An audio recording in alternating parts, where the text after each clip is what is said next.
The Bastille Sphere by Leona Windwalker. Narrated by Wes Freeman. Chapter 1. River.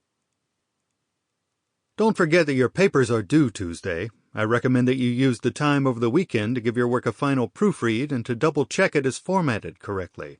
Those of you who plan to use the next 4 days to dash out an effort, be forewarned, I can always tell, and the work is never as good as you think it is.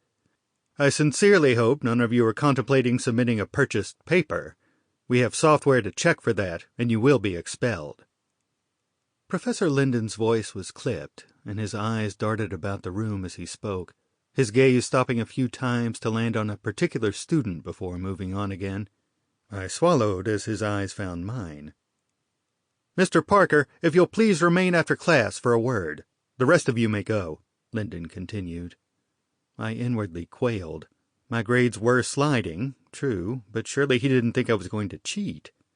I numbly collected my belongings, sliding my laptop into my bag and placing my phone into my jacket pocket after I turned off the voice recorder function. Around me, my classmates were doing similar things before scurrying out the door. No doubt they were on their way home to dinner. This class at Montrose West Community College started at 4 in the afternoon and ended, as always, at precisely 6. I shouldered my messenger bag and walked the few steps to the professor's desk. My stomach growled as I made it there, causing my face to flush. I couldn't help it. Today was a skipped lunch day, one of the many ways my brother and I economized so we could pay off our mother's medical and funeral expenses. She'd had no insurance of any kind. While Coda made a decent living as a junior lawyer, Mom's treatments had been horrendously expensive. He'd managed to use his legal knowledge to leverage a doable payment plan with the hospital, but that had relied on Mom getting better. The hospital had agreed, as Mom was responding well, and all signs pointed to a full recovery, until they suddenly didn't, and she died a mere 3 days after her last treatment. That had left us scrabbling to finalize her funeral arrangements. She'd planned for one, just in case, but hadn't actually paid any money to the funeral home she'd listed. Coda secured a loan that covered all of that, but with the outstanding balance due to the hospital, his car payments, and mortgage, he needed me to co-sign. Of course, I had agreed to combine our finances so we could pay off Mom's hospital bill faster, too. So I'd given up my apartment, moved into his townhouse, and sold my own car, as I could take public transport to work and college. It was barely enough, so every other day we skipped lunch.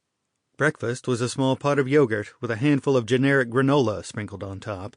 Money didn't allow for any snacks. Hence, dinner was well looked forward to on these days. "Mr. Parker," Linden said, acknowledging me, "is everything all right?" I blinked at him. I had not expected the question, and my flush deepened. Yes. I've started my paper, and it's almost finished," I assured him. "I just have to write my conclusion and do my reference page. My brother's promised to proofread for me. I swear I'll have it ready to hand in on time." Professor Linden sighed, his look gentling. "That's not what I was asking. When the class first began, you were focused. Then you started arriving late to class. You appear stressed, and quite frankly, you look as if you've lost weight you could ill afford to lose. If you are in need, there are resources." I couldn't let him go any further. "My mom died, and I had to sell my car to help cover her bills," I blurted out. "My shift at work sometimes runs over a few minutes, and if it does, and the bus is right on time, I have to wait for the next one, and that's 20 minutes later. That means by the time I catch my connecting bus to get here, I'm 5 minutes late. I'm sorry." Linden nodded. "Thank you for sharing that with me. I wish you'd told me earlier. I would not have marked you as tardy and given you extensions on any work due during your time of bereavement." My time of bereavement. It was such a Professor Linden way to put it. He was stiff and formal, graded hard, and expected much. This sympathetic side was a surprise, but it seems even when trying to be compassionate, he couldn't let go of his stiff way of speaking. "Thanks," I said. "I should have said something. I see that now." He nodded. "Do try to eat. I know grief can leave one feeling as if they cannot eat, but you will do your health no good. As for your paper, have it to me next Thursday. Take the time to complete it." Sample complete. Ready to continue?